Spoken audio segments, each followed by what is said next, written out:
Bạn đã bao giờ trở về nhà mà lại muốn đi đâu đó ngay lập tức? Ngôi nhà lẽ ra phải là nơi an toàn, nơi giấc ngủ trở nên trọn vẹn, nơi tiếng cười vang lên bên mâm cơm, thế nhưng lại trở thành nơi khiến bạn thấy mệt mỏi, nặng nề và đôi khi chỉ muốn thoát ra. Có thể bạn nghĩ rằng những điều ấy bắt nguồn từ con người, nhưng còn một khả năng khác sâu hơn, im lặng hơn là ngôi nhà ấy đang nhiễm một loại khí không lành, một dạng năng lượng vô hình nhưng có thật. Ngày hôm nay, trên kênh Người Khôn Ngoan, chúng tôi không mang đến bạn những mẹo phong thủy hào nhoáng hay lý thuyết tâm linh siêu hình. Thay vào đó, chúng tôi mời bạn cùng bước vào một hành trình nội quan nơi bạn sẽ hiểu rằng ngôi nhà cũng biết thở. Và khi nó ngừng thở, con người trong đó cũng dần mất phương hướng. Đây là một video chứa đựng rất nhiều lớp thông tin, minh triết cổ xưa, câu chuyện đời thực và sự gợi mở thực hành có thể thay đổi cả không gian sống của bạn. Hãy xem đến cuối video để không bỏ lỡ bất kỳ mảnh ghép nào. Và nếu bạn tin rằng không gian sống có thể chữa lành, hãy để lại bình luận, chia sẻ cảm nhận của bạn bên dưới, đăng ký kênh Người Khôn Ngoan để mỗi tuần chúng tôi có thể tiếp tục đồng hành cùng bạn trên hành trình sống sâu, sống tỉnh và sống thật. Khi mái nhà trở thành nơi gây mệt mỏi, bạn đã bao giờ bước vào chính ngôi nhà của mình, nơi lẽ ra phải là chốn yên lành nhất, mà lại cảm thấy năng lượng như bị rút cạn? Đã từng có những tối, bữa cơm trở nên im ắng, giấc ngủ lạc lõng và những mối quan hệ trong nhà trở nên căng thẳng vô cớ. Liệu tất cả những điều ấy có thực sự bắt nguồn từ con người hay là từ chính không gian sống mà ta đang sống trong đó mỗi ngày?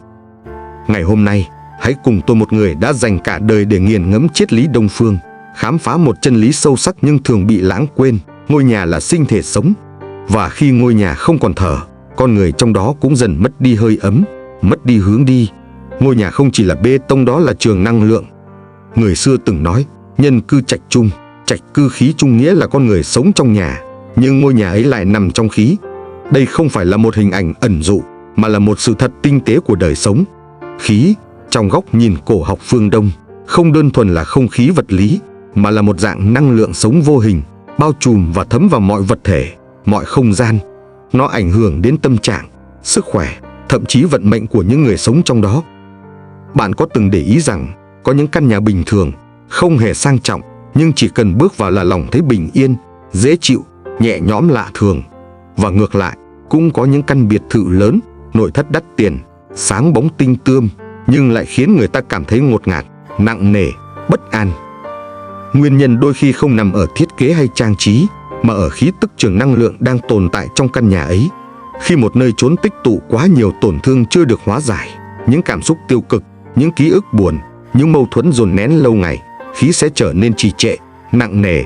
Và chính dòng khí ấy sẽ lặng lẽ ảnh hưởng đến từng thành viên, khiến tâm trí xao động, giấc ngủ bất an, vận trình trắc trở. Triết lý cổ nhân từng đúc kết: khí tốt thân an, tâm tịnh; khí xấu tâm loạn, gia đạo nghiêng ngả. Vì thế, muốn thay đổi cuộc sống, đừng chỉ chăm chút cho vẻ ngoài của ngôi nhà. Hãy bắt đầu từ bên trong thanh lọc khí. Vì khi ngôi nhà thở được bằng khí lành, mọi điều tốt đẹp sẽ theo đó mà đến. Thanh lọc bằng hương, khi mùi thơm là linh hồn của không gian. Trong mọi nền văn hóa tâm linh, hương luôn là cầu nối giữa con người và thế giới vô hình. Đó không chỉ là một làn khói mỏng manh len lỏi trong không gian, mà là một luồng rung động tinh tế, có thể chạm đến nơi sâu thẳm nhất trong tâm hồn. Từ những ngôi chùa cổ kính trong Phật giáo, các buổi lễ tụng kinh của đạo Hindu, đến những buổi thiền định trong yoga, thiền tông, hương luôn được thắp lên như một nghi lễ để làm sạch không gian và khai mở nội tâm. Trong đời sống gia đình hiện đại, hương trầm tự nhiên vẫn giữ nguyên giá trị ấy như một phương thuốc chữa lành khí trường cho cả căn nhà.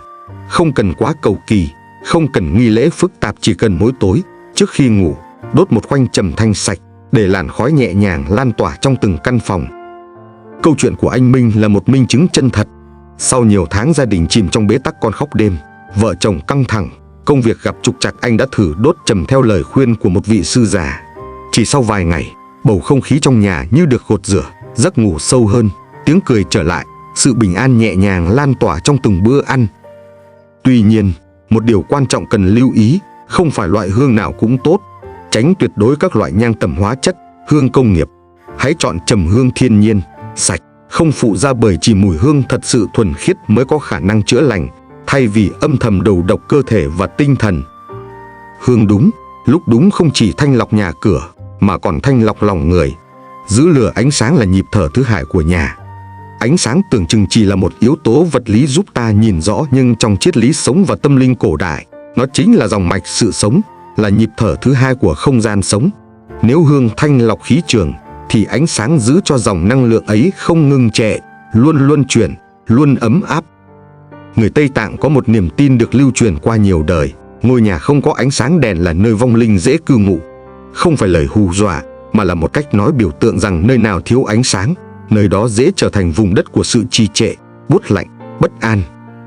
Thắp một ngọn đèn dầu nhỏ mỗi tối tưởng chừng đơn giản lại chính là hành động gọi lại sự sống. Lửa từ đèn không chỉ tỏa sáng mà còn mang tính dương, có khả năng xua tan những vùng năng lượng tối, lạnh, trầm uất. Ngọn lửa lung linh ấy giống như một người gác cửa vô hình canh giữ cho ngôi nhà không rơi vào lặng câm.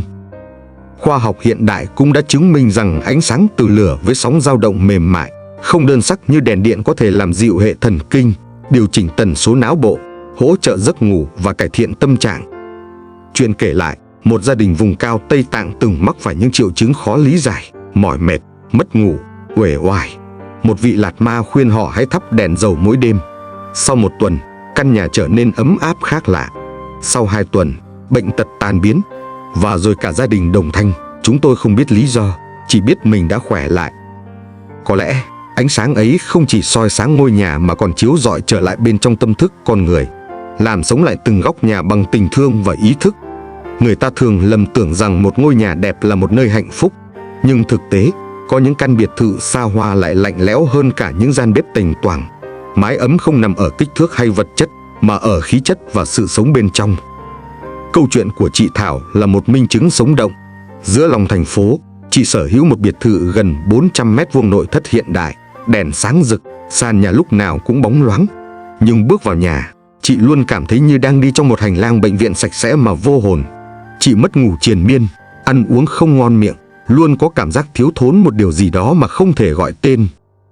Cho đến một lần trong chuyến nghỉ ở vùng cao, chị được một cụ bà người Dao đỏ khẽ nói: đừng để ngôi nhà của con bị hoang vu.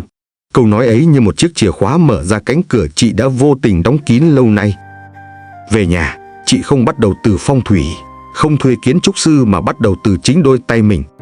Lau sạch từng ô kính bụi bặm, mở toang cửa sổ mỗi sáng, mở một bản nhạc nhẹ nhàng mỗi chiều, rủ 2 con cùng dọn dẹp căn phòng bị bỏ quên lâu ngày, thắp vài lát vỏ cam khô trên bếp thay vì dùng tinh dầu công nghiệp. Rồi một chiều, cô con gái khẽ nói: mẹ ơi, nhà mình hôm nay dễ chịu ghê. Con thấy như mấy bức tường cũng đang cười. Chị bật khóc nhưng là giọt nước mắt của sự hồi sinh. Ngôi nhà không cần thay hình, nó chỉ cần được đánh thức. Và sự đánh thức ấy chỉ đến từ tình thương có mặt.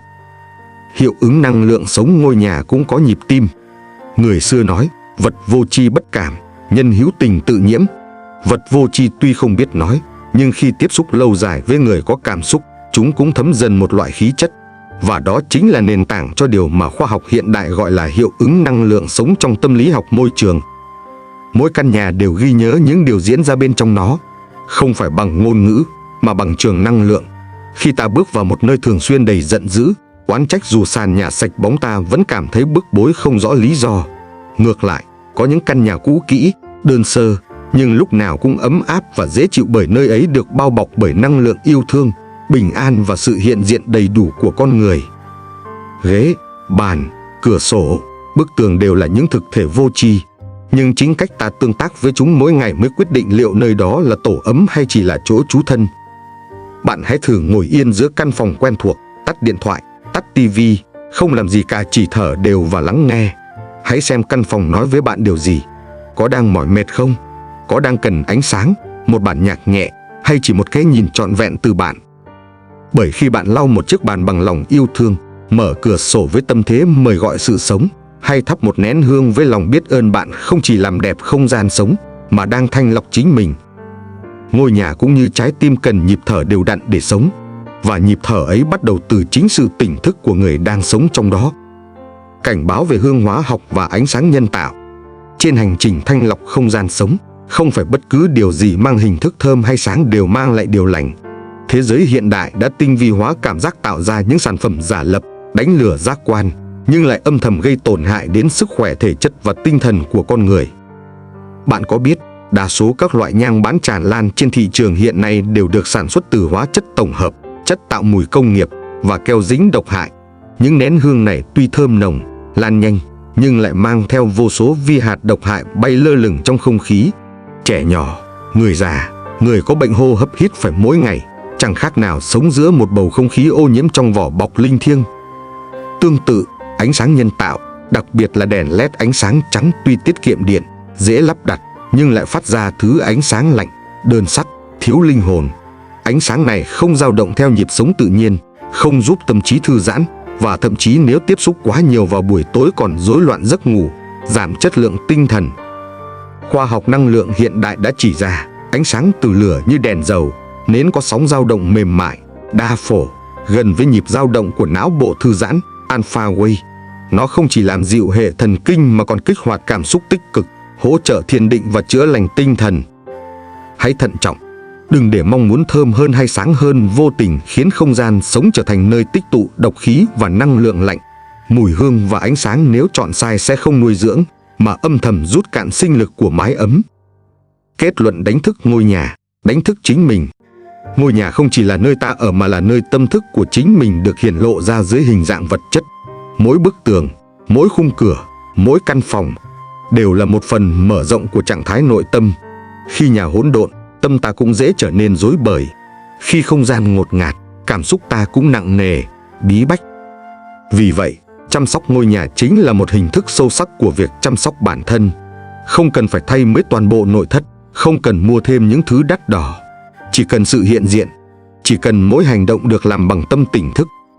Một nén hương trầm được thắp lên không vì lễ nghi, mà để gợi lại sự an trú. Một ngọn đèn dầu nhỏ cháy trong đêm không vì ánh sáng, mà để giữ lửa cho tâm thức.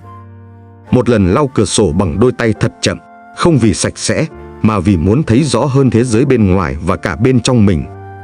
Nếu bạn cảm thấy căn nhà của mình đang lạnh lẽo, có thể chính trái tim bạn đang thiếu lửa. Nếu bạn cảm thấy căn nhà của mình đang ngột ngạt, có thể chính tâm trí bạn đang chất đầy những lo toan chưa được thở ra.